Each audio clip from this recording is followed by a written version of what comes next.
What does football mean to you? What does football mean to me? It's really kind of turned into a huge part of my life, obviously. Since I was old enough to kind of walk around, I can remember being at a football game and watching my dad coach over the years and, up to being a manager for him. And now I'm doing the same thing in my career. Within the game itself, the relationships that you build, the friendships you build, and as you become a coach, it's the players, it's their parents and people that help you within the program. Football is different. There's just something about it. The great thing about it is it's the greatest equalizer. When you're on the football field, nobody cares what kind of bank account your parents have, what the color of your skin is, where you go to church. Nobody cares about any of that. They don't care about your GPA. You line up against somebody and you got an opportunity to beat them, or they got an opportunity to beat you. It's competition. Football is kind of a silly game that can teach a lot of things. In football, you're going to get hit in the mouth. How are you going to respond to that? Yeah, I think to be successful in life, in any endeavor, in any business, is you got to have some resiliency about you. I think what football does is it teaches you how to be resilient. It teaches you that you've got to keep showing up each day, and some days are more difficult than others. The getting up, coming to workouts when you don't feel like it, going through tough things with your teammates. It allows that kid to understand play the next play. That's something that we have to learn to carry with us out into the world. It's to learn to play the next play, because once we walk out of our little protective cocoons that we live in, there's a lot of things that can happen to you, and a lot of them aren't fair. Life is not perfect all the time, and there are days that are good, there are days that are bad, and everybody goes through difficult times in their life. And I think what football helps teach you is that you've got to continue to be resilient through the tough times. But one of the things we've always reminded our players is that tough times don't last, but tough people do.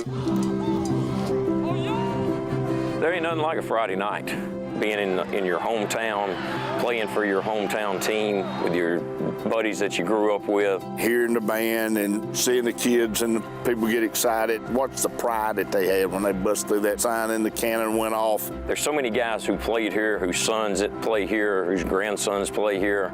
There's kind of a legacy. I think it's just something about the South, especially in the state of Alabama. Let's just tell it like it is. We've been laughed at about our academic scores. We've been laughed at about a lot of things. Nobody's laughing at us when it comes to football. If you ask half the people in the state, hey, do you know where Fife is? Well, they know. They may have never been there, but they've heard about them in football. And it's given, it just gives people that identity, and it gives us something to be proud about it. There's a lot to be said about starting the year off, and you watch the team grow from the day you start summer workouts to the end of the season. That's a big part too. But I think the most important thing to me is the relationships you have with your assistant coaches and your players. And that's really, to me, why you do it, is to hopefully be a positive influence to young men. The relationships we have with each other go much farther than the wins and losses. When I have former players that come back and see me, and they bring their kids, or they introduce me to their wife, and I see them as fathers and what they're doing with their life, that's so rewarding. I really want them to remember me more by how I treated them, and hopefully, more importantly, that they learned the value of hard work and the value of staying committed to something. I'm honored to be a part of a family that has now had 3 generations of football coaches in this part of the state. My granddad coached for many years at Athens, and the stories I've heard about him and how he changed people's lives, and then the stories that I hear constantly from former players about my dad and how he changed people's lives for the better. It's an honor for me to be kind of the third in that line, and I hope that I'm doing some sort of justice to that Elmore family name. I would have never dreamed that football would have taken me the places that it has taken me. I graduated high school. I was a 5'9", 145-pound quarterback at a 3A high school.